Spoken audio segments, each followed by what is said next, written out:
दोस्तों good morning, नमस्कार आप सभी का आज के इस power green tea with Anoop Gupta show में स्वागत है। और दोस्तों आज एक चीज बोलना चाहता हूं। बहुत बढ़िया कबीरदास की वाणी है, बहुत बढ़िया दोहा है कि वाणी ऐसी बोलिए सबको मन में सुभाए और बिन साबुन पानी बिना शीतल करे सुभाए। तो वही चीजें हैं, हमें कोई भी बात ऐसी किसी को नहीं बोलनी है जो उसको बुरी लगे। हमेशा हमें लोगों के साथ कनेक्ट करना है, करेक्ट नहीं करना है। और एक और बात बोलना चाहता हूं कि आज से हम एक नई चीज शुरू कर रहे हैं, आज से एक नई शुरुआत करने जा रहे हैं कि अपने हर पावर ग्रीन टी में 2 मिनट पहले मैं कुछ ना कुछ ऐसी बात करूंगा, आप लोगों के माध्यम से एक मैसेज देना चाहूंगा पूरे हिंदुस्तान को, ताकि हमारे घर में एक संस्कार की गंगा बहनी शुरू हो। तो आज सबसे पहले जो हम लोगों के सबसे प्रिय होते हैं वो होते हैं हमारे माँ बाप। तो मैं उस पर बात करना चाहूंगा कि अगर आपके घर में कोई बूढ़े बुजुर्ग हैं तो उनका हमेशा कद्र करिए। कोई भी ऐसी बात मुंह से मत निकालिए जो कि उनको किसी भी जगह पे तकलीफ दे, क्योंकि ये कभी भी मत भूलिए कि आज वो बूढ़े बुजुर्ग हैं तो कल हम और आप भी होंगे। और वैसी कंडीशन में अगर हमारे साथ इस तरीके से कोई ट्रीट करेगा तो हमें कैसा खराब लगेगा या नहीं लगेगा। अगर ये चीज अगर हम करने लगे तो अपने घर के या किसी भी आसपास समाज के कितने भी जो भी लोग हैं, अगर हमसे उम्र में बड़े हैं, बुजुर्ग हैं, वृद्धावस्था में हैं, अस्वस्थ हैं, तो उनको बजाय उनको तिरस्कार देने के अगर 2 शब्द खुशी के और हौसला का अगर देंगे तो शायद हो सकता है कि उनके मन से और दिल से जो आशीर्वाद निकले वो हमारे जीवन में बहुत सारा बढ़ोतरी ऐड कर सकता है। दोस्तों आज के इस पावर ग्रीन टी शो में आप सभी का स्वागत करते हैं। और आज हम आपको एक ऐसे कपल से मिलवाने जा रहे हैं जो देखने में बहुत प्यारे। सबसे अच्छी बात कि उनके चेहरे पे हमेशा मुस्कान बनी रहती है और यही उनकी खासियत है। हमेशा मैंने आज तक कभी भी उनको गुस्से में नहीं देखा, हमेशा वो मुस्कुराते ही रहते हैं। और दोनों के दोनों आज हमारे साथ उनकी धर्मपत्नी भी हैं। जी हाँ दोस्तों, वो गया से बिलोंग करते हैं, जॉब होल्डर हैं, सर्विस मैन हैं, पटना नगर निगम में कार्यरत हैं वर्षों से। कितने सालों से हैं, क्या क्या उनकी जीवन की गाथा रही है, कैसे उनकी यात्रा रही है, वो सारी चीजें वो आपके साथ शेयर करेंगे। लेकिन मैं आज उनको आपके साथ में रूबरू करने के लिए बहुत उत्साहित हूँ। सूर्यमणि मैम और योगेंद्र कुमार सर जी दोनों गया से हैं। आज बुलाना चाहते हैं प्लैटिनम डायरेक्टर। Welcome sir. सबसे पहले मैं आज के इस एपिसोड में अपने को धन्य पा रहा हूं और इसका श्रेय मैं Amrita ma'am and Anoop sir को देना चाहूंगा, जिनके कृपा से आज हम सब इस green tea power green T के माध्यम से आप सबों से रूबरू हो रहा हूं। और आज हम सब ढेर सारी बातें करेंगे और शायद इसके लिए मैं बहुत दिनों से ललाई था। और कहा जाता है कि मन की जो भावना रहती है ऊपर वाला सुनता है और एक न एक दिन उसको पूरा करने का मौका भी देता है। दोस्तों धन्यवाद कि इस कड़ी में परम आदरणीय हमारे आरपी सर को मैं कोटि कोटि नमन करता हूं। धन्यवाद गुरु माता Sulekha Bhargava ma'am, Sameer Modi sir, Anoop Gupta sir, Rajesh sir, Amit Sinha sir, इन तमाम गुरुओं की कृपा से आज हम सब आपके बीच हैं और इनका श्रेय हम पे बना रहता है, आशीर्वाद बराबर बनी रहती है, जिसके कारण हम समस्त परिवार इस मोदी कर में बहुत ही खुशी माहौल में अपना जीवन यापन कर रहा हूं। दोस्तों जैसा कि सर ने बताया कि आज बहुत सारी मोदी की यात्रा की वृतांत की बात है, तो मैं एक छोटा सा बात तो बताऊंगा। आज ढेर सारी चीजें हम लोग को सीखने और समझने का मौका है जो आज तक मैंने शायद पहला बार शेयर करने वाला हूं। मैं ये बात आज तक कहीं किसी को शेयर नहीं किया था और मन में भाव था और आज मिला है। तो आज इस यात्रा में, इस मीटिंग के माध्यम से मैं पगडंडी से पटना तक, गांव के पगडंडी से पटना तक, अज्ञानता से ज्ञानता तक, असमानता से महानता की ओर, और अपने इस छोटी सी जीवन में जो भी कठिनाई और संघर्ष से उपलब्धि मिला है, इन तमाम बातों को शेयर तो करूंगा ही, साथ ही साथ मोदी के अध्यात्म की ओर एक नई टॉपिक है सर, मोदी के अध्यात्म की ओर। जैसा कि सर ने आज का एपिसोड का शुरुआत एक गुरु से किया, देखिए कैसे मिलता है मन मिजाज। कबीर साहब की वाणी से इन्होंने इस एपिसोड का स्टार्ट किया है, तो कहीं ना कहीं हमें भी गुरुओं की के साथ साथ आध्यात्मिक पहलू बनाम मोदी केयर, आध्यात्मिक पहलू बनाम मोदी केयर, कैसे हमारे पूर्वजों और बुजुर्गों के बीच अध्यात्म की चर्चा होते होते हम लोग सो जाते थे दादा नानी की कहानी सुनते सुनते, लेकिन आज मोदी केयर में उस अध्यात्म की छवि दिख रहा है, इसका भी हम लोग चर्चा करेंगे। और साथ ही साथ हम मोदी केयर में जो अचीवमेंट प्राप्त किया, हमारे प्रोडक्ट की महानता, हमारे सीनियर की महानता, हम सबों को एक एक क्षण ख्याल रखना, हम कैसे हैं, क्यों हैं, कहां हैं, क्या कर रहे हैं, इन तमाम बातों को अपने, कहा जाता है कि इस संसार में सबसे बड़ा रिश्ता माता पिता और गुरु का होता है।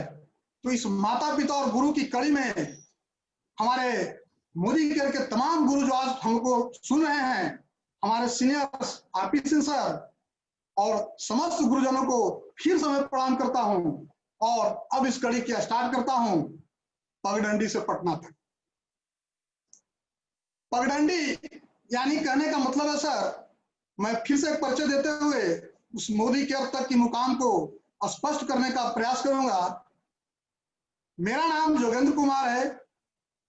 मैं 6/9/1980 को हमारी जन्म गया के टिकारी अनुमंडल के कोच ब्लॉक के प्यारे चक गांव में हुआ था। मैं एक छोटा सा किसान परिवार में जन्म लिया और जन्म के बाद साधारण से परिवार में लालन पोषण जो होता है, उसी के आधार पर हमारी लालन पोषण हुई।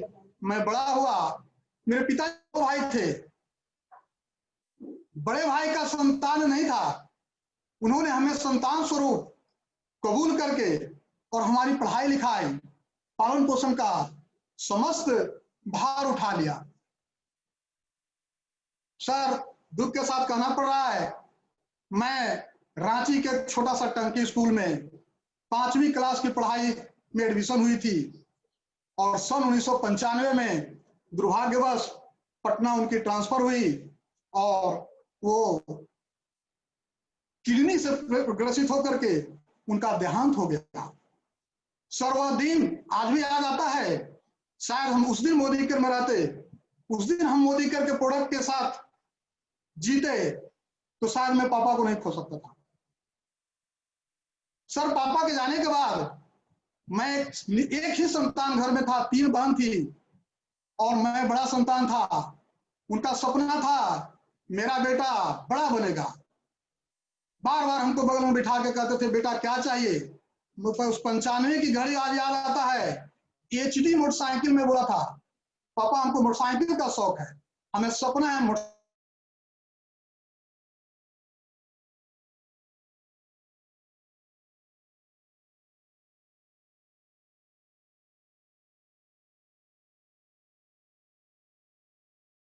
HD गाड़ी खरीद करके दिए और हम उस गाड़ी से पढ़ाई करने लगे। 95 जनवरी में उनका देहांत हो गया और उसी वर्ष हमारा मैट्रिक का परीक्षा था। 95 में मैं मैट्रिक का परीक्षा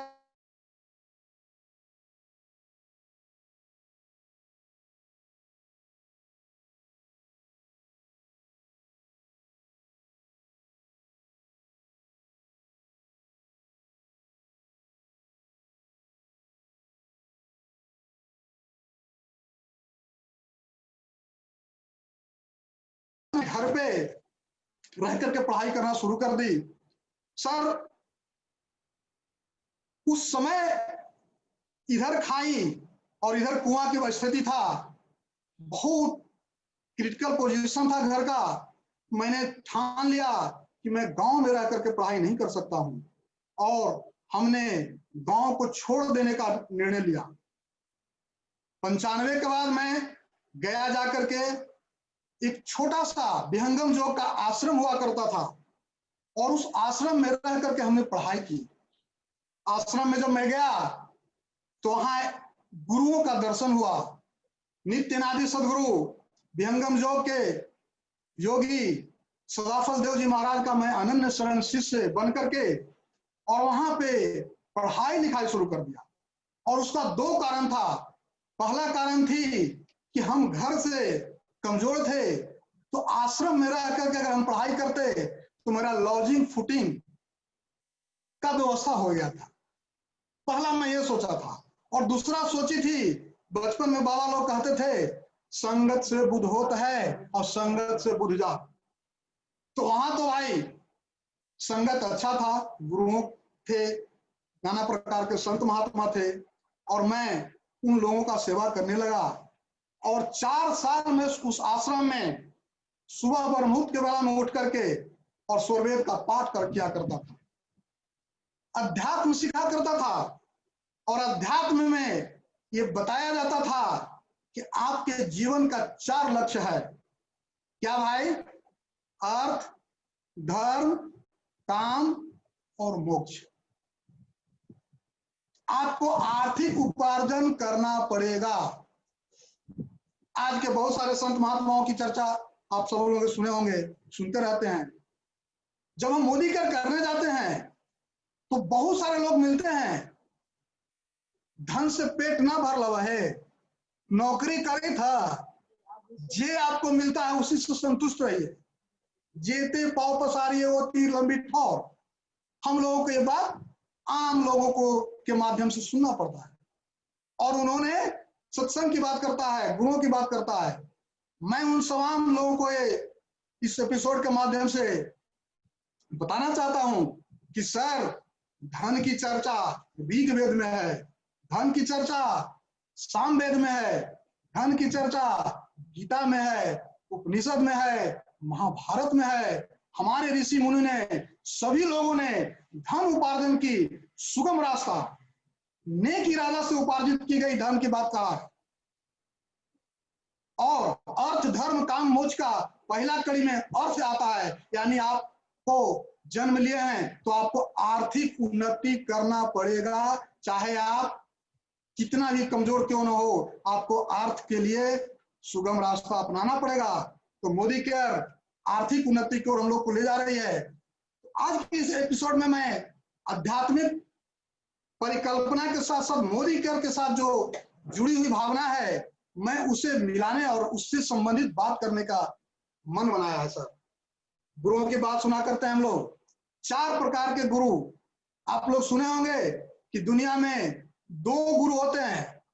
बहुत ज्ञानी लोग हैं, वो 3 गुरु की चर्चा करते हैं। सुन करके आपको तजुर्बा होगा सर, आज मैं 4 गुरुओं की चर्चा करने वाला हूं।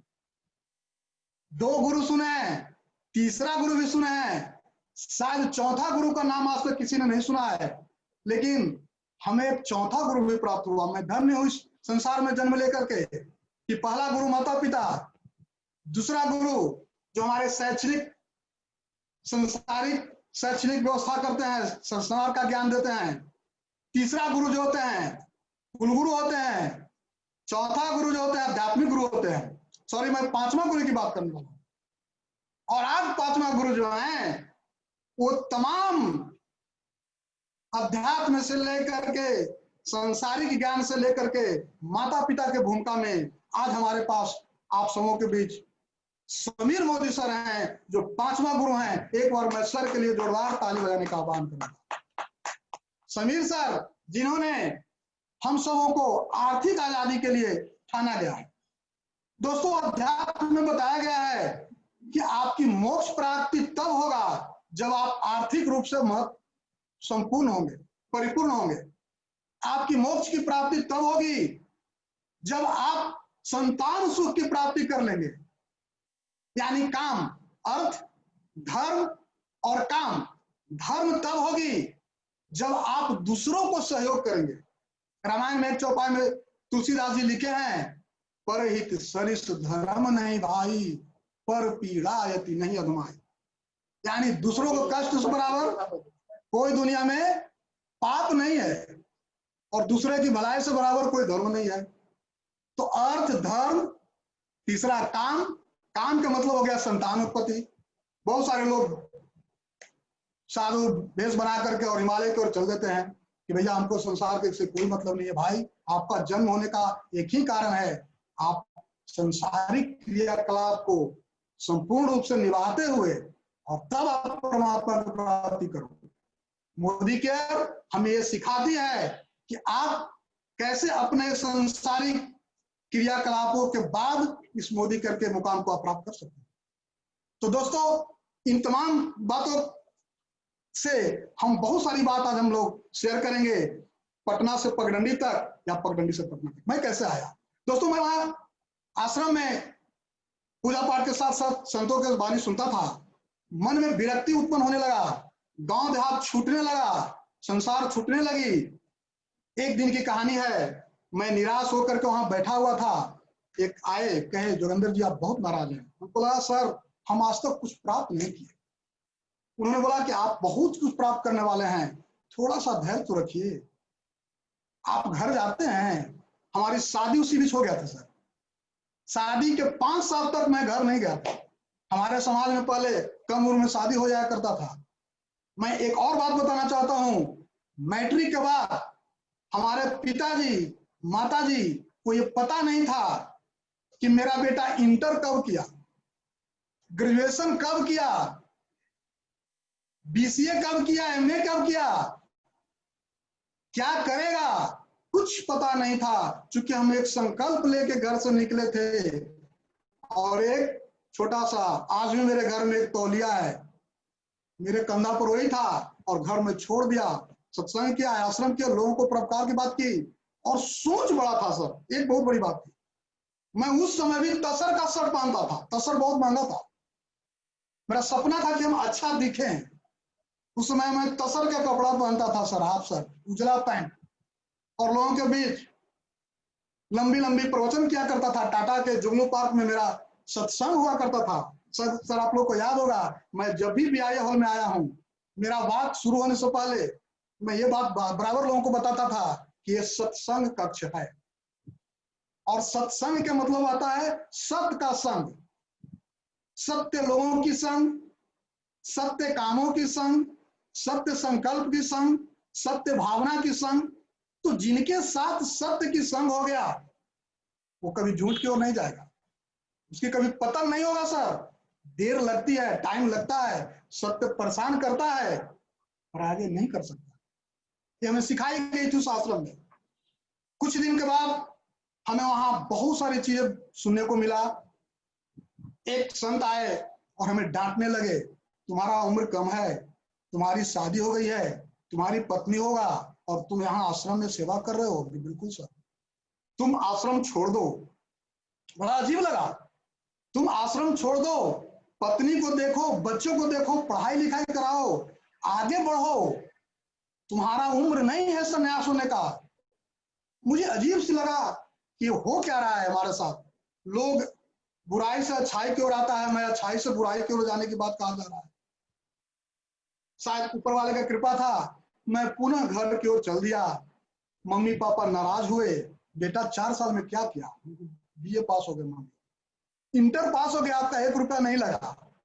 मैंने खोया क्या, मैं तो पाया, सत्संग किया, कुछ ज्ञान सीखा, फिर हमें फुटबॉल की तरह लात से मार दिया गया। जाओ, तुम्हारा सीख हमको कौन काम में आएगा। तुम अपनी बीवी को एक साड़ी नहीं खरीद सकते हो, बच्चे को पढ़ाई नहीं कर सकते हो, और सत्संग करके आए हो। लोग उपहास करने लगे गांव में। उपहास यानी हमारा बेइज्जती होने लगा। उस दिन मैंने पुनः ठाना और 2006 में मैं फिर घर छोड़ दिया। उस 2006 से पहले मैंने छोटी छोटी राजनीतिक संगठनों के साथ काम किया,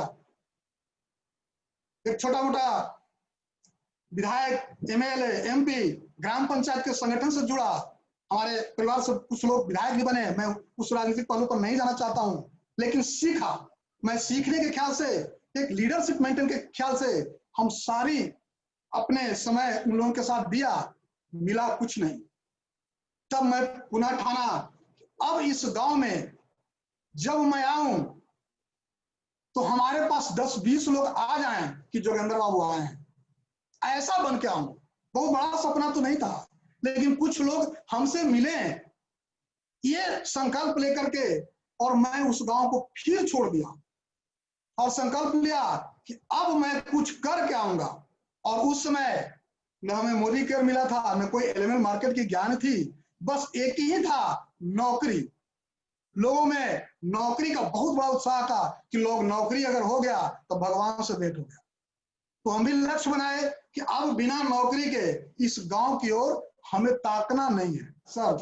तो मैं पुनः अपने विषय पर आ रहा हूं। तो कहा जाता है ना सर कि आप जब कुछ नेक इरादे से नेक कदम बढ़ाते हैं तो बहुत सारी समस्याएं आपके साथ आ जाती है, और समस्या को हम लोगों को समाधान करते हुए चलना है।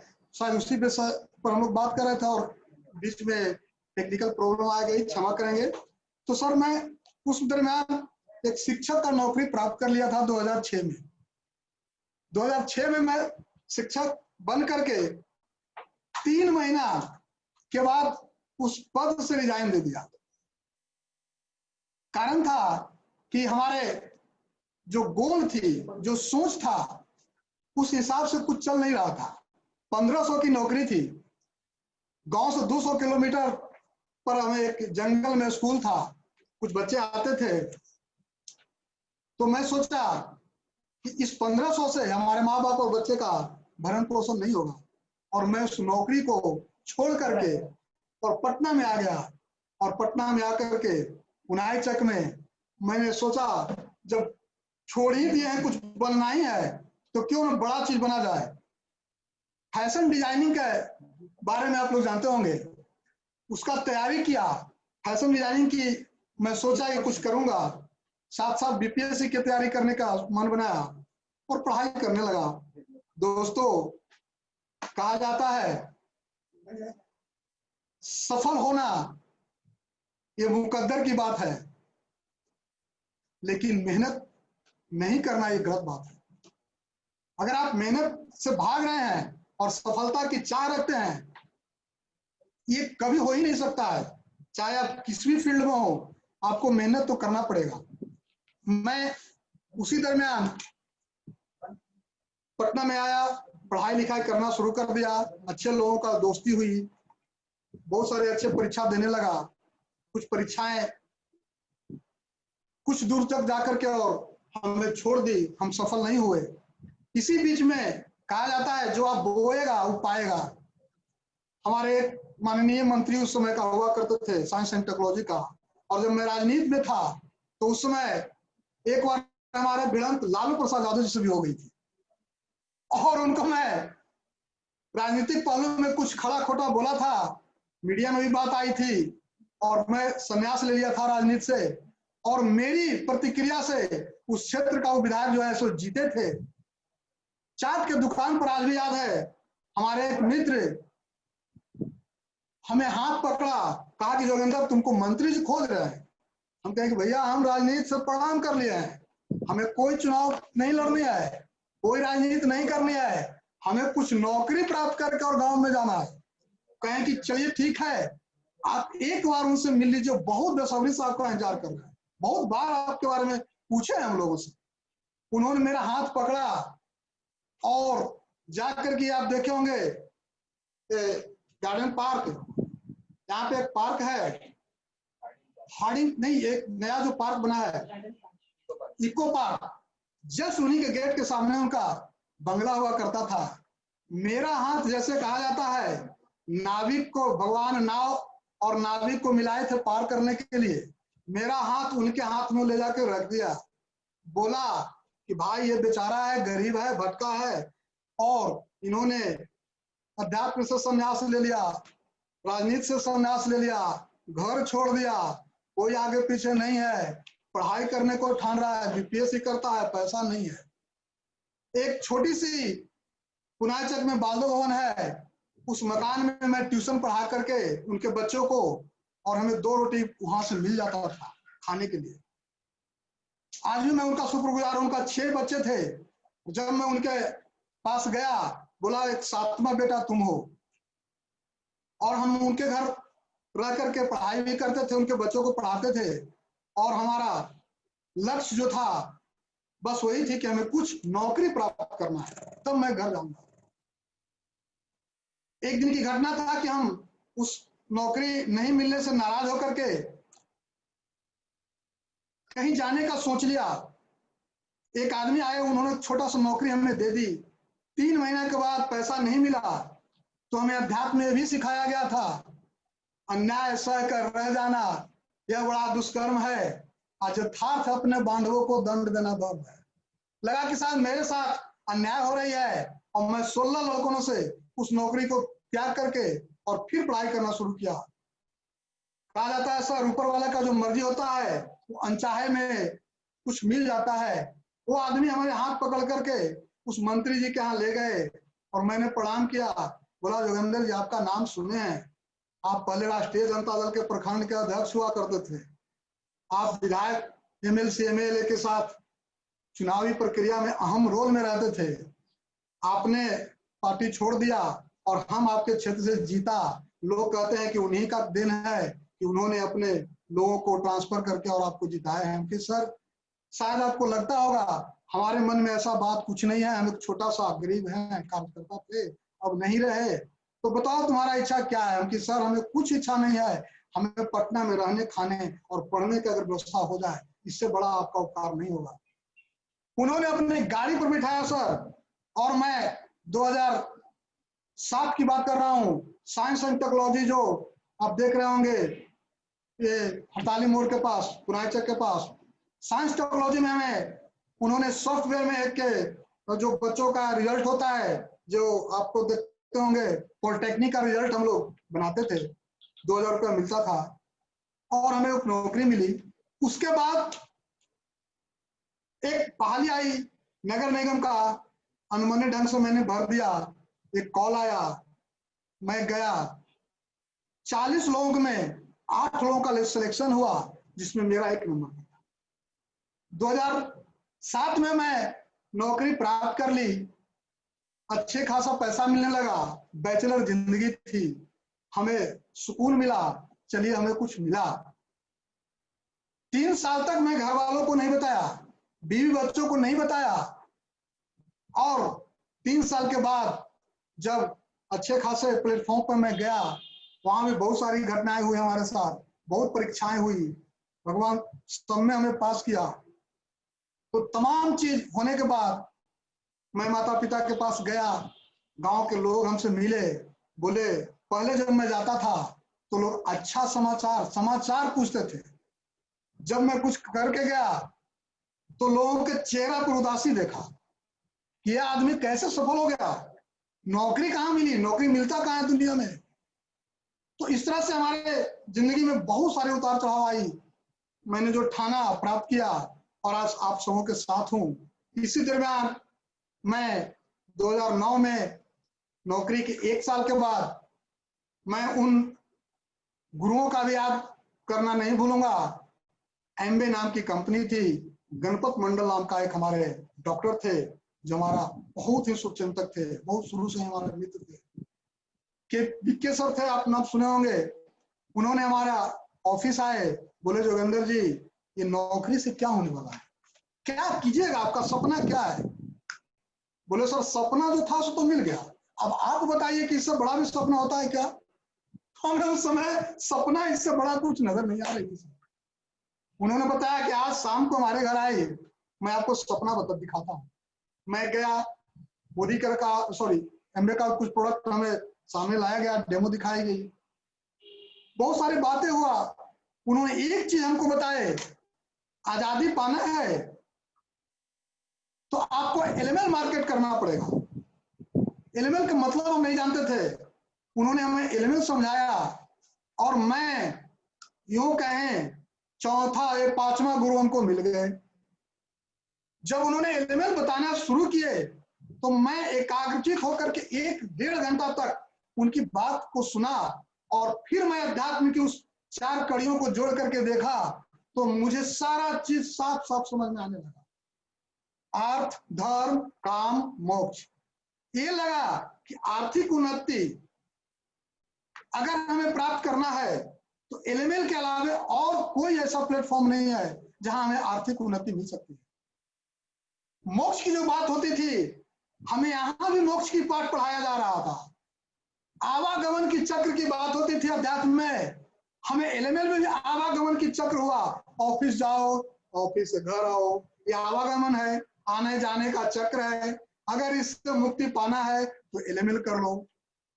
अर्थ की बात कही गई, काम की बात कही गई, बहुत सारे चीजों को जब हम कंपेयर किए तो मेरा घंटी शुरू हो गया कि एकदम बिल्कुल अध्यात्म में हम सुनता था, अब यहाँ तो सही में हमको अध्यात्म मिल रहा है। और मैं उस प्लेटफॉर्म को स्वीकार किया। 1.5 साल तक एमवे का प्रोडक्ट मैं घर में यूज किया, लोगों के साथ मीटिंग की। इस दरम्यान बहुत सारे सज्जन से हमारी मुलाकात हुई और एलएमएल करना मैं शुरू कर दिया, ठान लिया। दोस्तों, एमवे प्रोडक्ट की मैं आज भी बहुत बड़ा फैन हूं, बहुत अच्छा हमको लगता है। प्रोडक्ट की कहीं कोई गुणवत्ता में कोई खोट नहीं था। बहुत सारे जो गुरु मिले, सारे लोगों का मैं सम्मान करता हूं, सब कुछ ठीक रहा, लेकिन बस वही सर कहते हैं, अनूप सर का बात हमें आज भी याद रहता है कि दौड़ते रहिए, खूब थकिए, खूब हंसिए, गुदगुदी अंदर से नहीं, ऊपर से नहीं, गुदगुदी अंदर से आना चाहिए। तो गुदगुदी नहीं आ रहा था सर, आर्थिक जो है गुदगुदी नहीं थी, और इस एक कहीं ना कहीं हमें हट कर रहा था कि सर हम मेहनत तो कर रहे हैं, सब कुछ कर रहे हैं, समय से सब कुछ हो रहा है, लेकिन जिस भाव से हमने आया था वो कामना पूरा नहीं हो रहा था।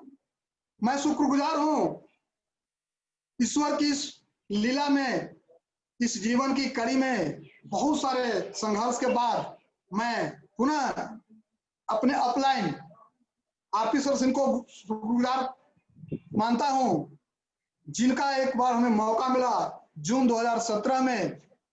हमारे एक मित्र हैं, उनका नाम है दोमंगल सिंह, वो हमारे पड़ोसी थे, हमारे गांव के बगल के थे। एक बार पार्क में मैं ऐसे ही टहल रहा था, उनसे हमारी चर्चा हुई। हमसे बहुत डरे रहते थे, सहमे रहते थे, कुछ भी बात बोलने से पहले वो बहुत सोचते थे, जोगिंदर जी आप जो हैं बहुत तड़क मिजाज के आदमी है, जिद्दी टाइप के आदमी है, आपको कुछ बात ही नहीं मेरा समझते सर, आपसे ऐसा तो मैं कभी नहीं किया। उन्होंने बोला सर मैं आपसे एक बात बताना चाहता हूं और मुझे डर लग रहा है, मैं बताऊं या ना बताऊं। बोले सर अगर आपसे हमारी मित्रता है तो इसमें डरने की बात नहीं है, और मेरे सच्चा मित्र वही होता है जो अपने मित्र को अपने काबिल समझे। पार्क से निकला, बहुत सारी बातें करते करते जब मैं घर के पास पहुंचा तो उन्होंने बात बोला कि एक मोदी केयर बिजनेस है जिसमें कुछ प्रोडक्ट है, आप उसको कीजिए। तुरंत मैं हाँ बोल दिया, 1 भी मिनट में देरी नहीं किया सर। बोला हाँ हाँ कोई बात नहीं है, ऐसे तो हम एमबीए किए थे। 1 मिनट भी हमको हाँ बोलने में नहीं लगा। बोले सर इस बात के लिए आप इतना संकोच कर रहे थे?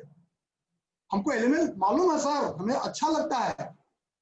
बोले सर आप मेरे घर आइए, मैं आपको कुछ प्रोडक्ट बताऊंगा। सर मैं कार्यालय से निकला, उनके घर के करीब गया, उनको फोन लगाया, उन्होंने फोन नहीं उठाया। उनका पुत्र सुबोध जी हैं, हमारे भतीजा की तरह हैं, हमें अंकल आज भी कहते हैं। उनका नंबर हमको मिला, मैं फोन किया, बोले सर पापा आपसे मिलाने की बात कहे थे। हम बिल्कुल सर आप मोदी केयर करेंगे? हम कि सर मोदी केयर करने की बात नहीं हुई थी, हमें कुछ प्रोडक्ट की बात हुई थी। आप अपने पापा से कुछ प्रोडक्ट हमको दिवाइए, मैं उस प्रोडक्ट को देखूंगा, उसके बाद मैं बात करूंगा। सर वो अनमने ढंग से अपने घर गए, एक साबुन, एक पेस्ट, एक क्रीम, 2-3 प्रोडक्ट हाथ में, पोलोथिन में भी नहीं सर, लाए हमको दिए। मैं घर आया, प्रोडक्ट को दिया, मैडम सुखले गरम, मैडम हमारी अब एमएस मोदी कर कीजिएगा। हम मैडम करने की बात नहीं है, परखने की बात है। हम तो जांच कर रहे हैं, हम कहाँ कर रहे हैं कि मोदी कर करेंगे, हम एमबीए करेंगे, हमें जांचना है। एक मित्र हमें बोले हैं इसको यूज करने में क्या लगता है।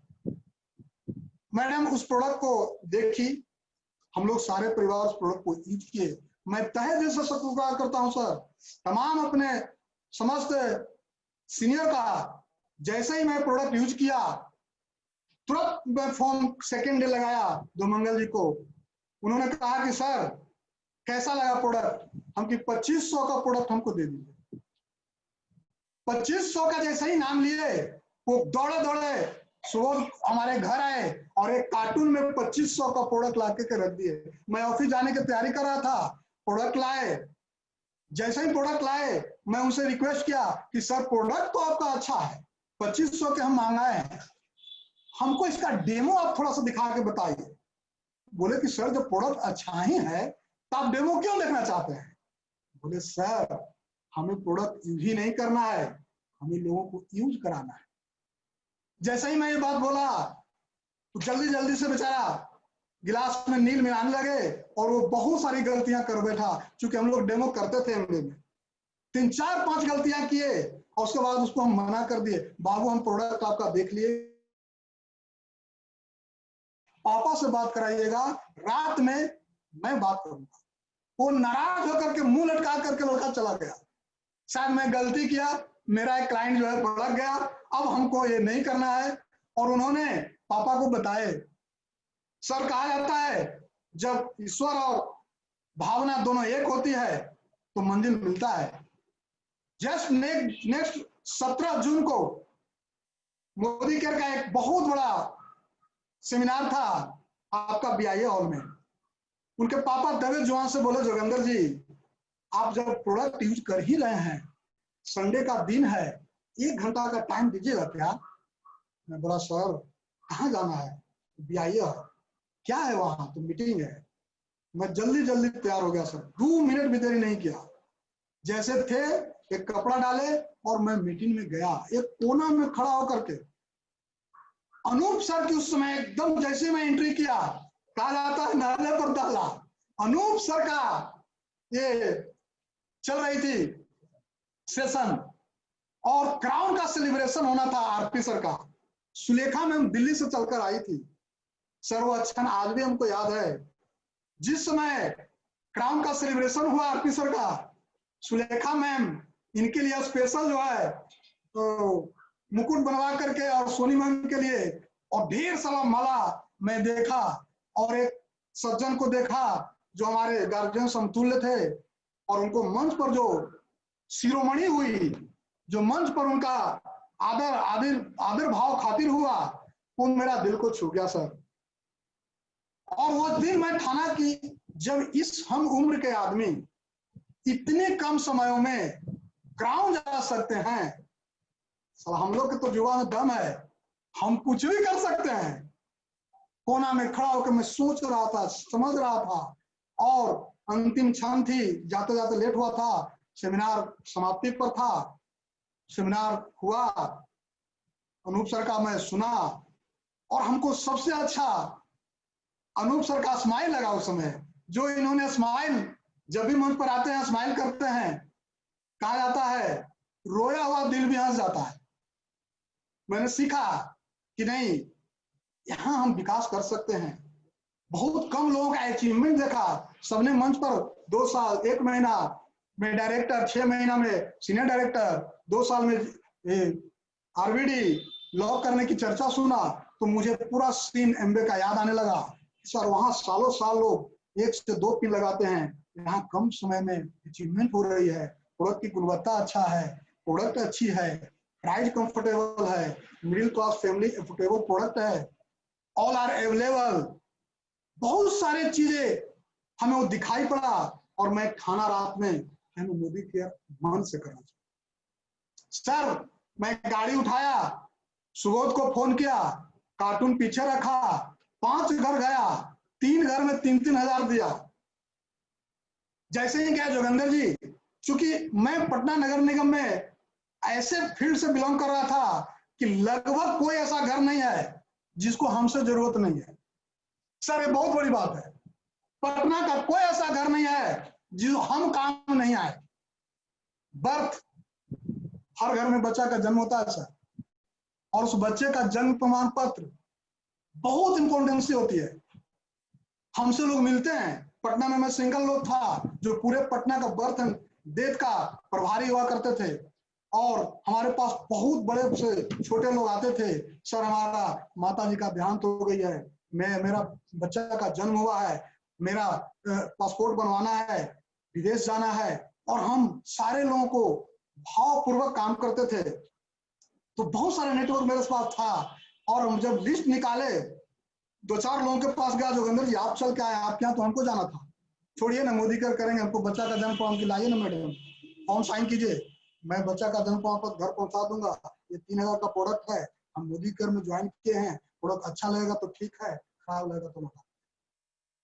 सर तीसरा किसी ने नहीं बोला कि पैसा कितना लगेगा, खराब कैसे लगेगा, सबने प्रोडक्ट लिया, प्रोडक्ट यूज किया, और देखते देखते मैं 3 से 4 महीना में director, senior director, ED qualify करते गया। सर मेरा वह क्षण भी याद है जब एक बार हमें एक सेल्फी अनूप सर के साथ लेने का इच्छा था। याद कीजिए सर, मंच पर अनूप सर के साथ जब मैं सेल्फी का बात कहा था, अनूप सर एक कमिटमेंट हमसे की, जोगिंदर जी नहीं, मैं नहीं सेल्फी, मुझे लगा जोगिंदर जी आप जब प्लेटिनम होके आएंगे तब मैं आपके साथ सेल्फी लूंगा, ऐसे ही वो ले लीजिए। तो सर का ये चीज हमें दिल छू गया, क्या भाव होता है एक सीनियर, एक जीवीडी और एक अपने अपलाइन का, जिन्होंने अपने आगे अपने को या अपने जूनियर को आगे बढ़ाना चाहता, कुछ शर्त रख करके आगे बढ़ाना चाहते हैं। ये प्लेटफॉर्म अगर कहीं है तो मोदी करना चाहिए। तो इन तमाम चीजों को मैं बहुत गहराई से देखा, संघर्ष किया। दोस्तों इस मोदी कर प्लेटफॉर्म में हमें बहुत सारे लोग, नौकरी में बहुत सारी कठिनाई हुई। नौकरी के समय हम जब लोगों को प्लान बताते थे, लोगों को बारे में मोदी के बारे में बताता था, तो लोग ईर्ष्या करना शुरू किया, और हमें बहुत सारी प्रभार देना शुरू कर दिया, हमें तंग करना शुरू किया गया, हमें नाना प्रकार की प्रताड़नाएं कार्यालय में होने लगी, और धीरे धीरे हम बहुत सारे चीजों को इनवाइट करना शुरू किया, काम करना शुरू कम किया। 5 बजे के पहले हम ऑफिस से चला करते थे, 11 बजे से पहले ऑफिस जाते नहीं थे, और वहां जाते भी थे तो मोदी केयर शुरू हो जाती, पागलपन हो गई थी। सब लोग कहा कि नौकरी करना है कि मोदी केयर करना है, हम कि भैया अगर मोदी केयर ही नहीं, नौकरी ही करना रहता तो मोदी केयर के बाद क्यों कर, कुछ दिन तुम बर्दाश्त करो, हम नौकरी छोड़ने वाले हैं।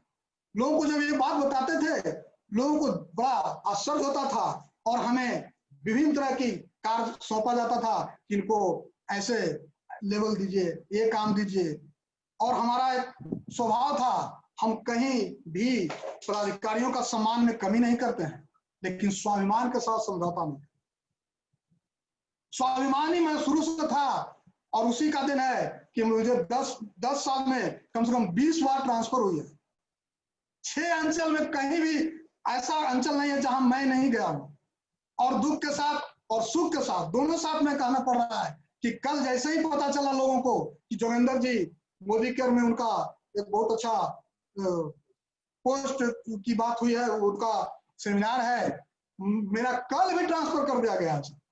जैसे ही मैं चिट्ठी दिया कि 3 बजे मैं कार्यालय नहीं आऊंगा, हमें ये देखिए पैकेट में मेरा चिट्ठी है, हमको ट्रांसफर कर दिया गया कि तुम मोदी केयर करो, नौकरी मत करो, और हमको सुदूर अंचल में ब्लॉक में ट्रांसफर कर दी जाती है। और हम जो है स्वीकार किए हंस के, बोले सर सस्पेंड नहीं ना किया है, ट्रांसफर किया है ना, कोई बात नहीं, मैं वहां भी करके दिखाऊंगा और मोदी केयर भी करके दिखाऊंगा।